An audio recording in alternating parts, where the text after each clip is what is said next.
そ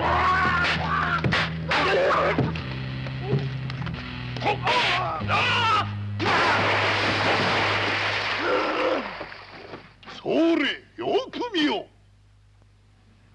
この眉間にさえる三日月型、天下御免の向こう傷、直参早乙女門殿助、人呼んで旗本退屈男。こ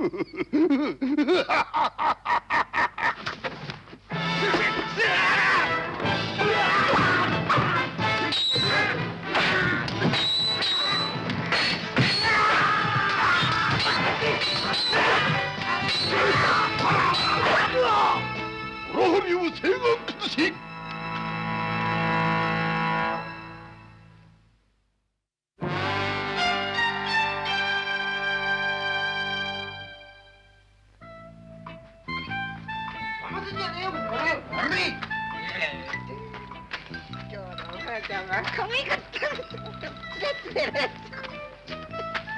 お勤めご苦労さんね。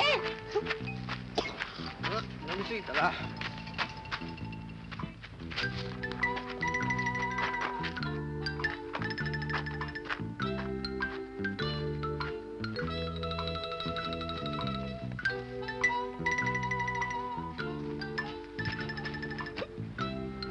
バカ野郎め、筋強盗だと思うじゃないか。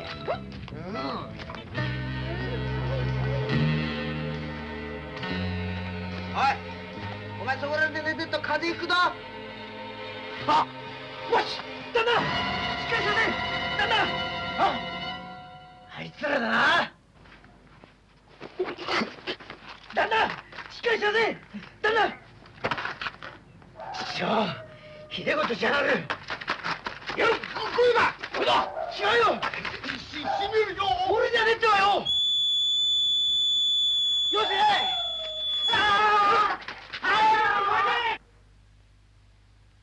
あんた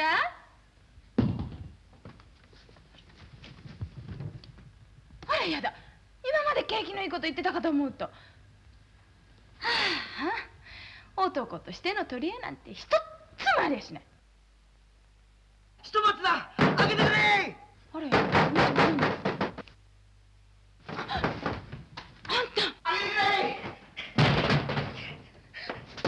おい、ひとまず上がって飲んでいけや。何のんきなこと言ってんだよ。ひとまさん、一体どうしたの？えれえちょぼいてきちまったよ。待ってよ。ちょっとおい、お前らよ、お前らの口からよ、俺が人殺しできるような男かどうか言ってくれ。人殺しだって？よし、任せとけ。いやいや、この野郎、なんだか知らねえけど、俺は昔からこのインド人間できるやつだわ。ご用かで吹かせの手切りしろよ。おい、かみさん、この酔っ払いなんとかなるんだよ、おい。おい、ひとまず、この場俺に任せて、お前、バーッと逃げるわい。あんた。あじゃあ、俺、どこでってやれよ。野郎、殺しの下手人隠し立てしやがると、てめえも同罪だぞ。やんで、そんなものは尺も承知で、この男を捕まえられるもんなら捕まえてみやがれしや。野郎、てめえ、大きか待ちねえよ。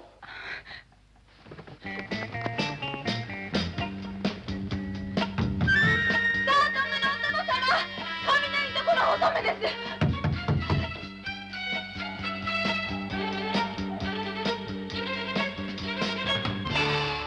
なるほど。この道幅ならば、ひとまつが下手人と目していた御家人邸の二人、これに倒れておった死体に気づかぬはずはない。ええ、ですから下手人はその二人に決まってるって言うんですよ。それをポンつく目明かしったら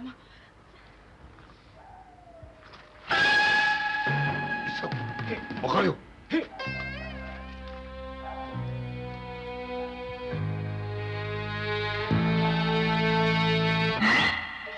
気を引き取るときに書いたものか。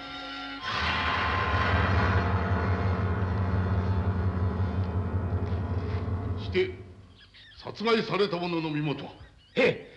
深川の佐賀町にある情け深いので有名な伏見屋という古いのれんの酒屋の旦那と分かりました。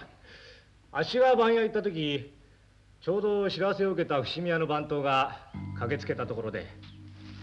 間違いないか？旦那様に相違ございません。旦那様。旦那様が誤ったことをなすって。誤ったとは伏見屋には何ぞ心に患うところがあったと見えるの。その通りなんで。聞いてみると伏見屋の旦那はこのところひどく借金を苦にしていたらしく、それで番頭はてっきり主人が自殺をしたものと早合点しまして。例の御家人についての心当たりは？まるっきりございません。大体がごく人当たりの柔らかい温厚な人柄で、他人から恨みを買うなんて思いもよらないって話で。殺された伏見屋が苦しい息の下で書き残した血の文字は、おそらく下手人が誰であるかを教えようとしたものであろうが。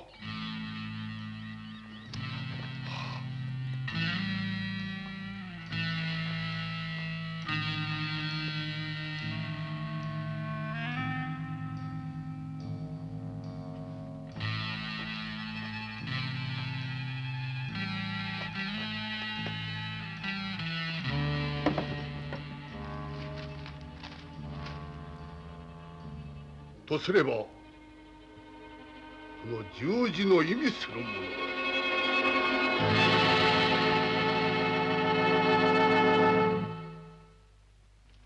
まあそれじゃ二人とも夕べから大番屋へ。ええ、だから私下着や何かをこれから差し入れに行こうと思って。それにしてもどえれえことになっちまったで。合口を握ってたところを見られちまったんだからな。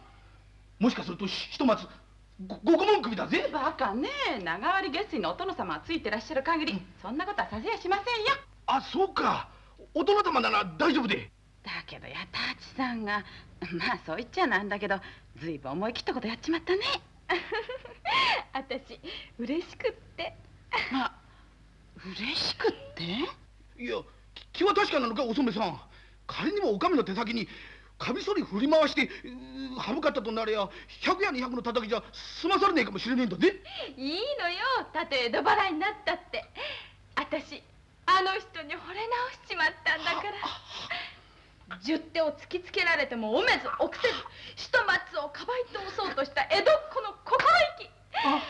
男はああでなくっちゃ。すみません、酔った勢いでつい。でも全く酒ってのは気違い水って言うけど、あれは本当ですね。バカ野郎、今さら悔やんでも遅すぎだ。まあ念仏でも唱えてお仕受けを待つこったな。そんな。なんじゃんお染め。気安く呼んでもらいたくないね。なんだいこれじゃ元の八八に逆戻りじゃないか。ついでに留め置き場へ逆戻りと願おうか。おいセンター、へい、さあ来るんだ。お染め、お待ちください。来るんだ。なんでお縄を頂戴いたします。なんでお縄を。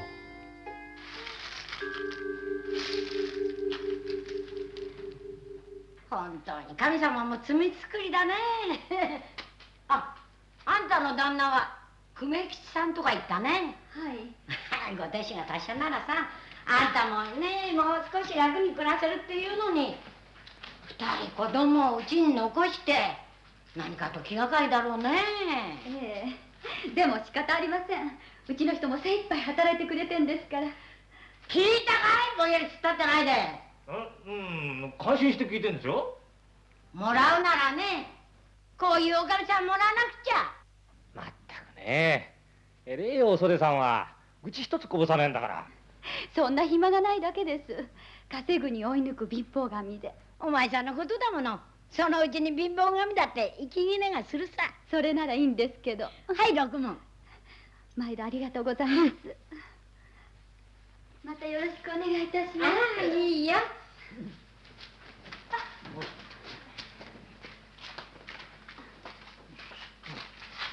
何グズグズしてんだよ、もう早くついといでよ。はい。何？下手人が実施して参ったと？そうなんです。やはりそうか。とおっしゃいますと？その者は御家人ではあるまい。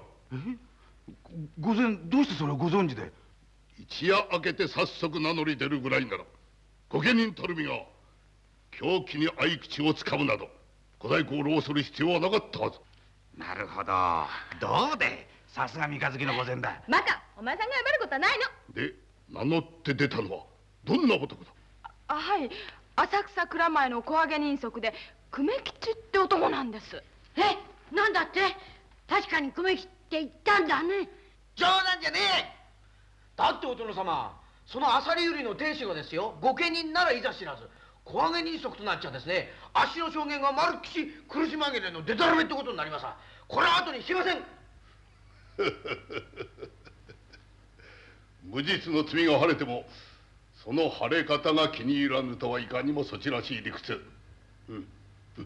よい。身どもが誠の下手人を割り出すまでゆるいとここにとどまるがよい。そうから来ちゃ。おい親分、聞いての通りだ。よろしく頼むわ。いやお前御前。いや待て、その先は私から申し上げよう。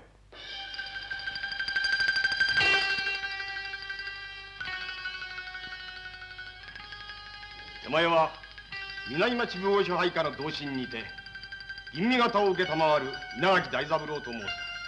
今伺えば誠の下手人を割り出すとの仰せ。いかにも。それが恐れながら自訴してまいりました久米吉の訴えはいちいち筋道が通っており、キャスが誠の下手人であるということはもはや疑う余地もございません。おお、さよう判断しうる。確かの根拠があると申すか。されば申し立てのいちいちに筋が通る通らぬはその裏が取れた上での話。疑う余地があるかないか、身どもがじきじき久米吉とやらに会うて話を聞こう。話せ。いや、それはなぜ止める。死罪にもなるべき重罪の咎人になればみだりにお合わせいたす術は構わん。そちの咎とせぬこと、上将軍家お声がかりのこの向こう傷がしかと引き受けた。お願いいたせ。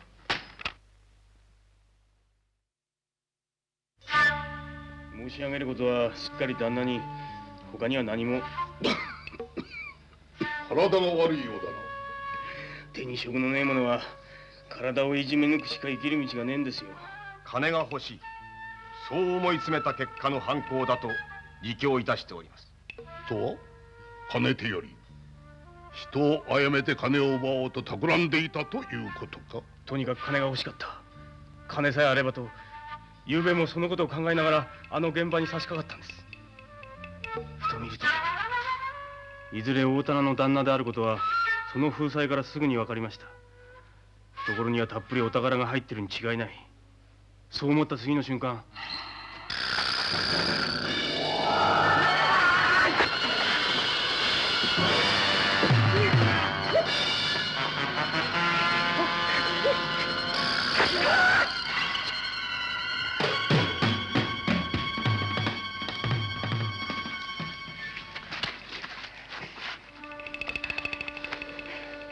これがその時の財布です。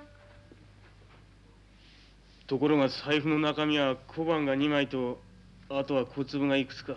これも伏見屋の番頭から得た証言と一致いたしております。わずかそれだけの金のために人一人を、そう思うと急に恐ろしくなって、一晩迷いに迷った挙句。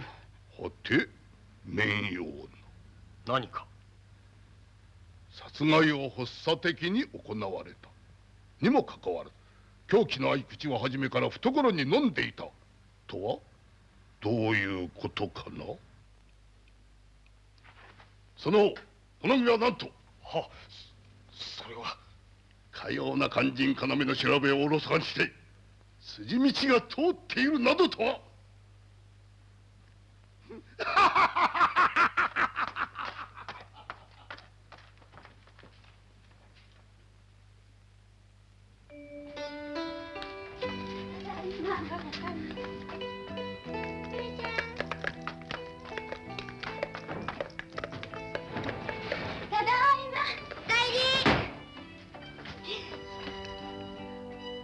このタコどうしたの？ちゃんが帰ってきて、梅にはこれ、おいらにはこれをお土産だって。お父ちゃんが？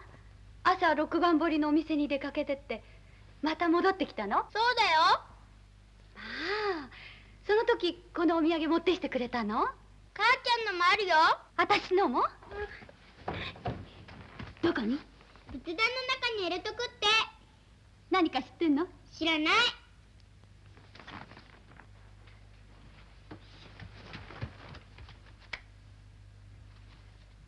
あら、わざわざ手紙なんか書いて。久米吉は死んだ。江戸を離れて幸せになる。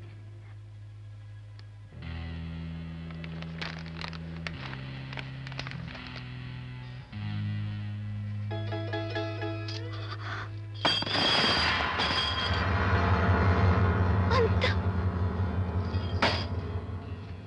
一体どうしたの？今どこにいるの？お父ちゃんはどこ行くとも言ってなかったかい？何にも言ってなかった。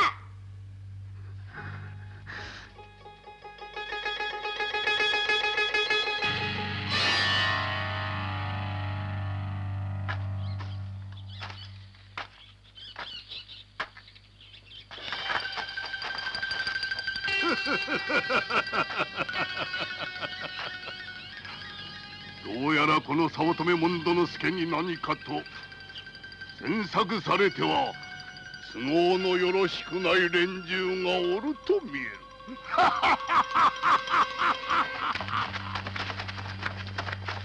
それにしても夜が待てなんだとはうろたえぶりのほどが知れん。察するにお前たちを差し向けた者の関わる悪事並大抵のものではないようだな。バカめ！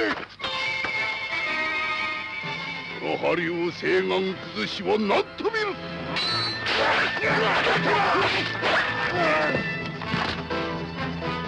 どもがこの度の一件に立ち入ったること温情せし者がありとすればただ一に南の同心長木大三郎をいて他にはない。命知らずがまだ来るか。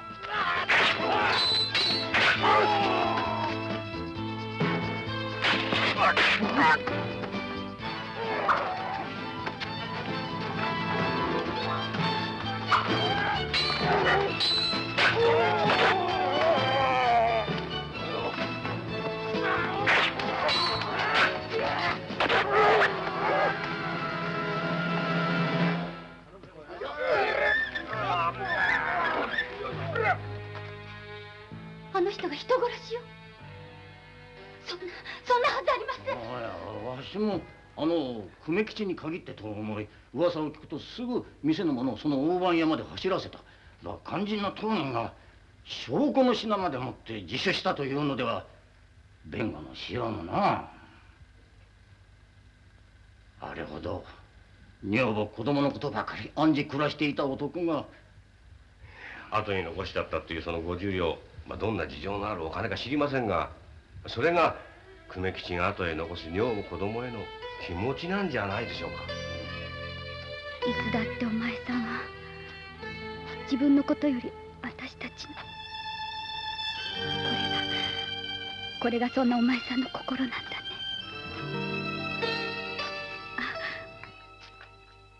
これはそちの亭主に大番屋で会ってきたぞ。え？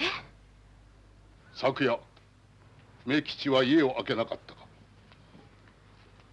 なぜ答えん？家で子供たちが待っておりますから。どうしてそちは亭主の無実を信じておらんのか。どんな訳があるにもせよ久米吉は人を殺めるなどそんな大それたことのできる人ではございません。信じております。ならばなぜその信じるところを訴えようとはせん。私からは何も申し上げることはございません。ごめんくださいまし。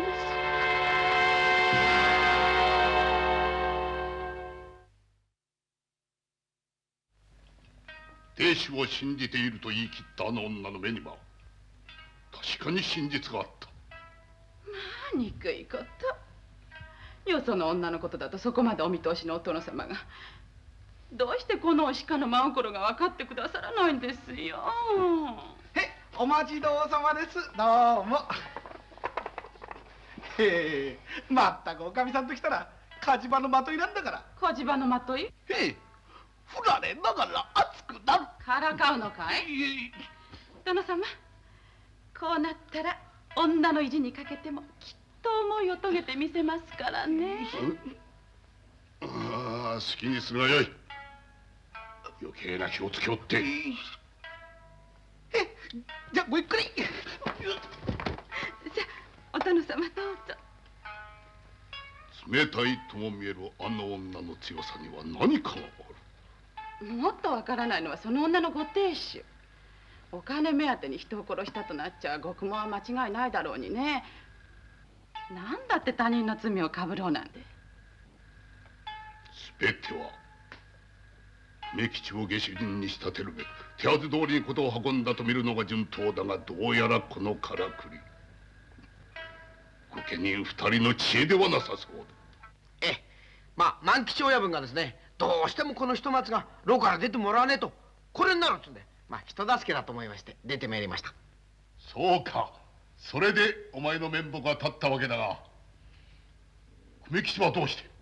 へえ、お殿様がお会いになってくださったんでだいぶ元気にはなったんですが。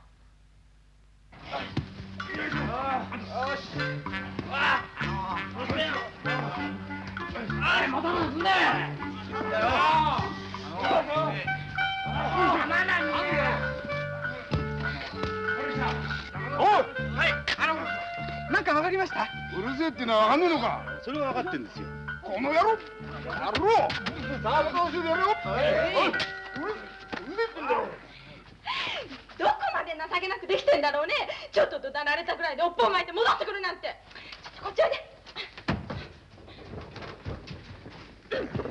お前さんね、ひとまさんとは友達だろ。その友達が2日も牢屋の中で臭い飯を食ったんじゃないか。あれが本当の男の義理人情ってもんだよ。それに比べてお前さん、恥ずかしいとは思わないのかい？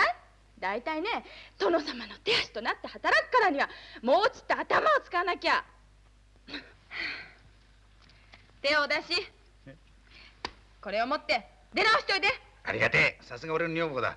口悪いけどめっぽう気がいいや。これで景気づけに一杯キューッと引っ掛けて。バカ！使い道を間違えるんじゃないよ。違うの？そんなようなわけでして。まあなんつってもこの銭の効き目はてきめんでございますね。今まであっしのこと邪魔だなんつってた小頭がですね、このコロッとこの手のひら返したように親切に喋ってくれました。そうか。いや、ご苦労であった。それで？この何でもですね、この久米吉とお袖が夫婦になる前は猿ご直さんのお屋敷で下男と下働き女中という奉公人同士だったそうで、まあお互いに若い男と女のことですから互いにこの憎からずを思ってたんですけどね、まあそこの殿っていうのがこれがすげえ好きもんでして、お袖へ狼藉に及ぼうとしたな。そうなんで、そのあわやというところへ飛び込んだ久米吉がお袖の手を取って屋敷から逃げ出したところまでは良かったんですが。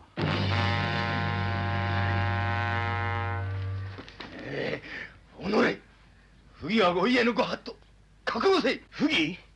不義なるとお殿様こそ言うな。奉公人の分際で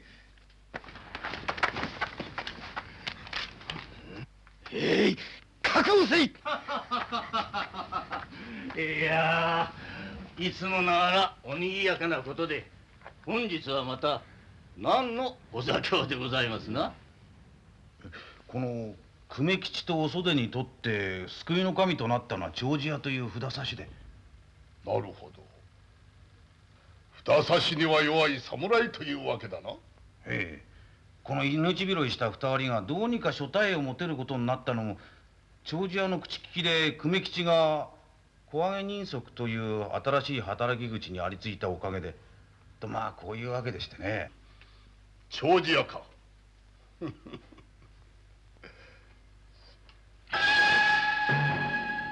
寿。長。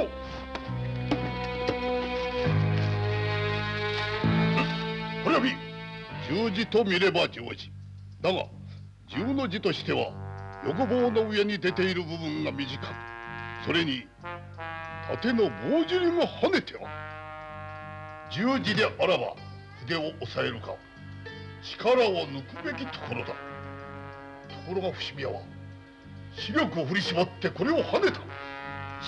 すると伏見屋は借財を苦にしていたということであったな。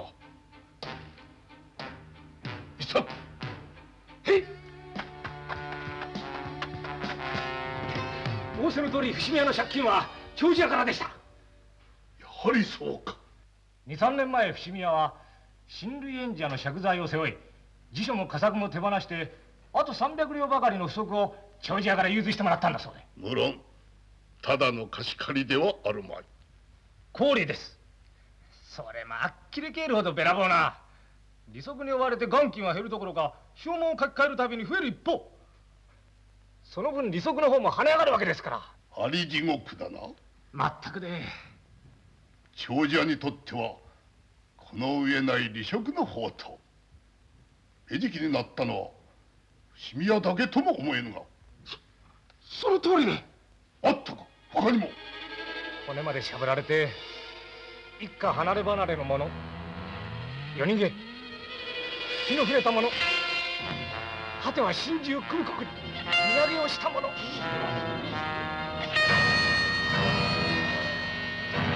まだ若いのにね。そのどれもが悪どい長寿屋の生贄になったってことははっきりしてるんですが。一向に長寿屋のことは表に出ずに来たところを見ると、並大抵の悪の仕組みではなさそうだ。殿様。五味川様、まあ、どうぞよろしくお願い申します。で恐れ入ります。おいでなさいませ。おやじ、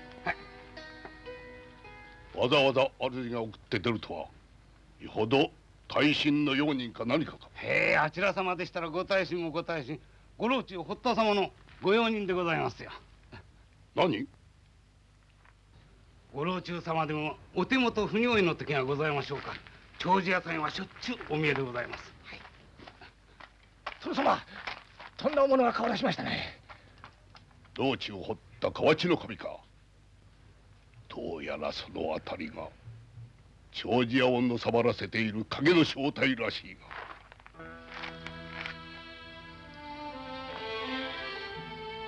それにしてもバカなやつが。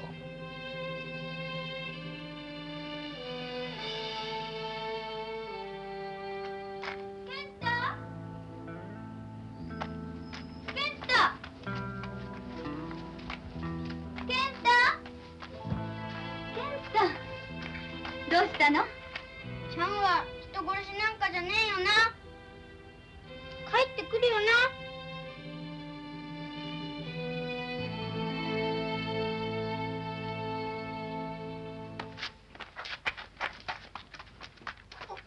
な。やめ。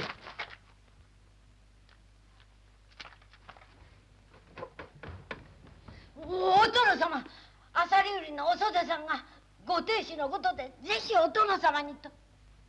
来たか。殿様。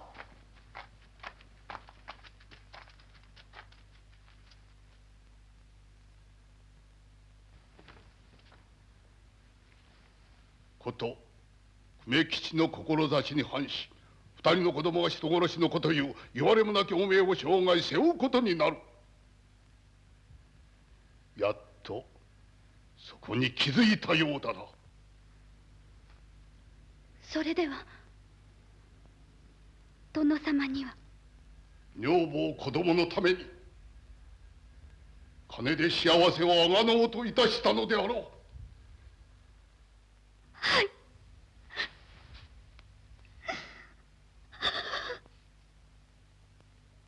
幾ばっかの金と引き換えに久米吉は身代わりの下手人を請け負うたのだ。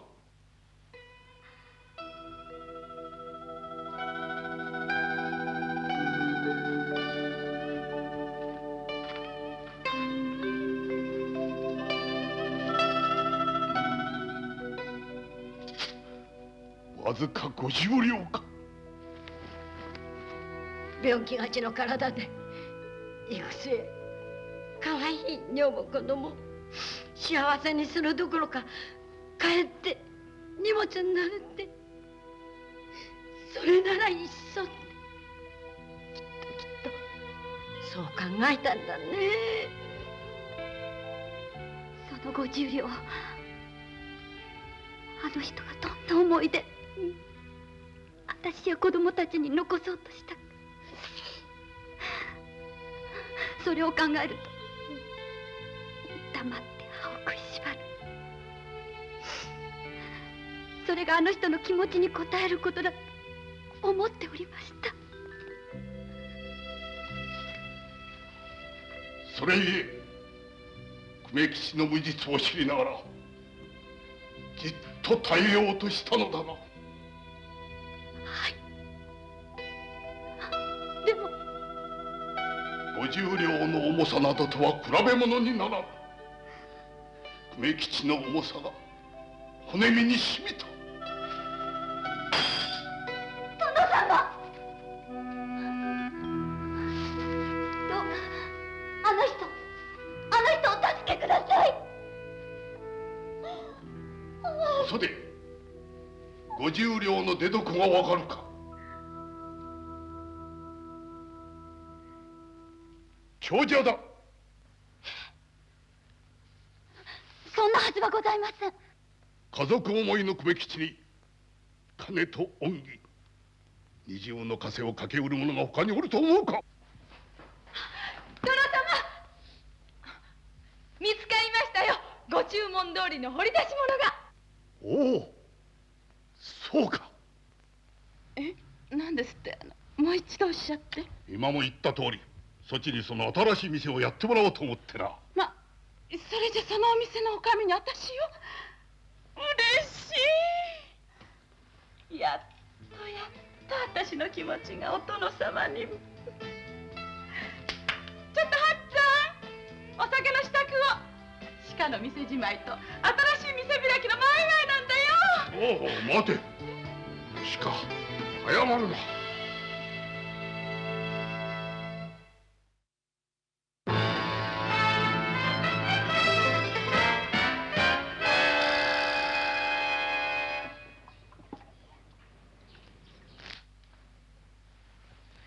よくおいでくださいました。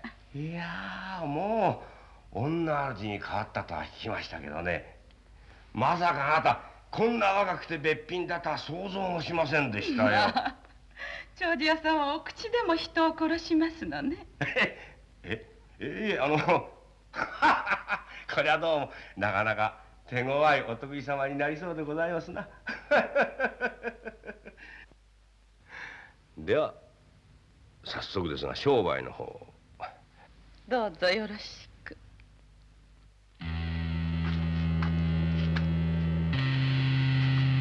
その30両の借金は確かにこの私が肩代わりをするという約束でこの店を譲り受けましたよ。けど150両もの催促を受けるなんてとんでもない。それはないでしょう。三月縛りの証文の期限が切れてすでに1年と9ヶ月。証文の月が過ぎりゃ踊りをいただくぐらいのことはご存知のはずで。いらないとは言いません。でもね、仮に5両1分の氷にそちらさんのおっしゃる踊りの分を加えても150両などとはどう勘定したって合わないじゃありませんか。これはもう元金30両の利子だけを考えてもらっちゃ困りますな。30両といや大金ですよ。それをお貸しよってんですから、もちろん寺所ぐるみ、この建物から書道具に至るまでちゃんと証文の表に入ってますよ。もちろんこの座布団だってその座布団にまで利子がね。ええ。おやまだお分かりでない。つまりですな、それらはすべて手前どもから改めてそちら様にお貸しするんですから、損料いただくのは当然のことで、それに月々の利息に加えて三月縛りの証文の書き換え、踊りの利子に筆墨代、一切合切含めて150両は筋の通った催促だと思いますがね。ちょっと待ってくださいよ。そちらさんでは筋の通ったお話でも、こちらは100歩譲って5両1分の氷に元利ともに66両。これ以外の理不尽なお話には乗れませんね。困りましたね。なんでしたら出るところへ出て決着をつけていただいてもようござんすよ。何がおかしいんですよ。おかみ、それじゃあまた明日改めて伺いましょう。何、150両その時に耳を揃えてなんて、そんな無茶なことは申しません。利息だけで結構、その方がお互い末永くお願いできますからね。じゃああとは任せましたよ。待て。どうしよってんですよ。半時待とう。その間に考え直すがよい。悪いことは言わん。命あってのものだね。伏見屋の二の舞にはならぬことだ。伏見屋？利息の支払いを滞り、苦し紛れに長寿屋のことをその筋へ訴え出ようとする動きを見せた。それが命取りになったな。殿様、お聞きになりました？聞いた。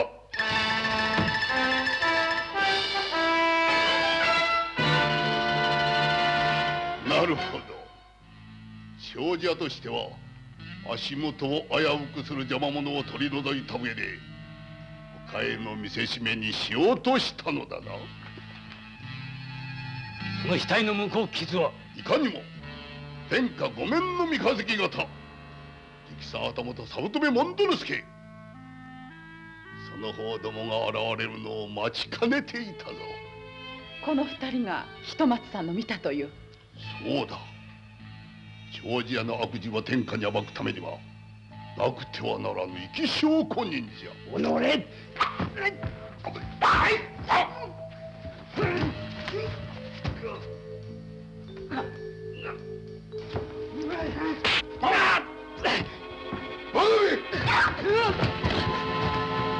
記録といえど天下直参の御家人たるみが長寿屋ごとき小金亡者の倉庫となり下がるとは。おのれ。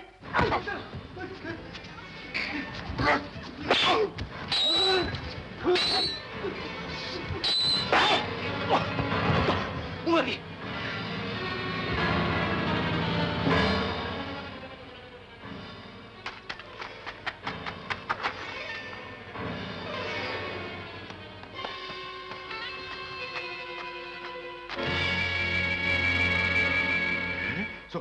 それじゃあれは早乙女門之助の仕組んだ罠だったと。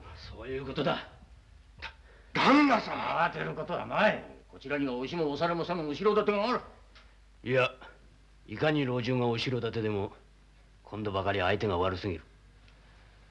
俺は逃げる。何ですか？金だ。金？そのくらいの働きはしたぞ。それ以外今までの借金は一切棒引きに。黙れ。俺は直参を棒に振ろうというのだぞ。だぜ、早くせい。いいでしょう。ただいま。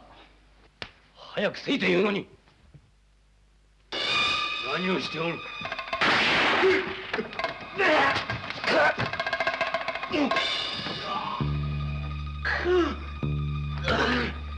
まだまだ浮世の夢が見られたものを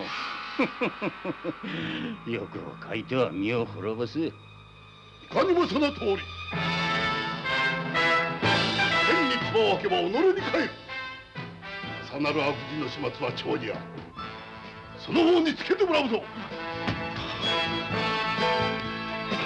ご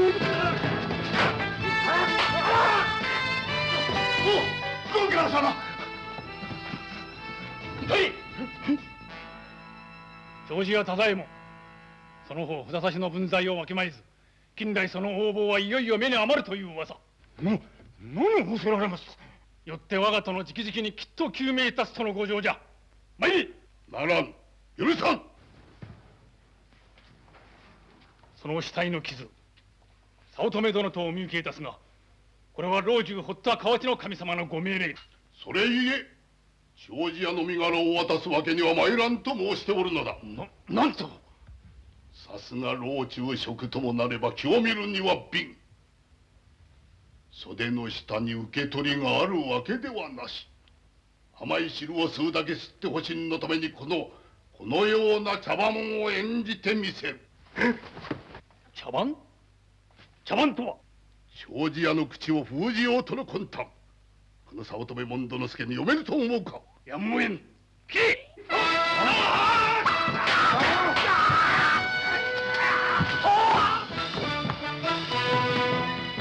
天下のご程度を乱す弱い者。早乙女門之助が恥の一刀。申し合わせるぞ。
ありがとうございました。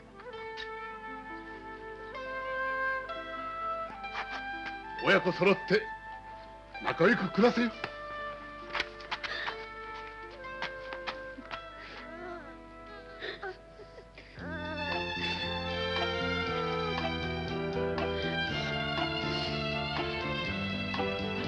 殿様は？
さて次回、長い間行方をくらましていた三平の兄が死体で見つかった。三平は兄の仏を引き取って供養するのだったが、兄の持ち物の中からいくつかに切り裂かれた一枚の地図が見つかった。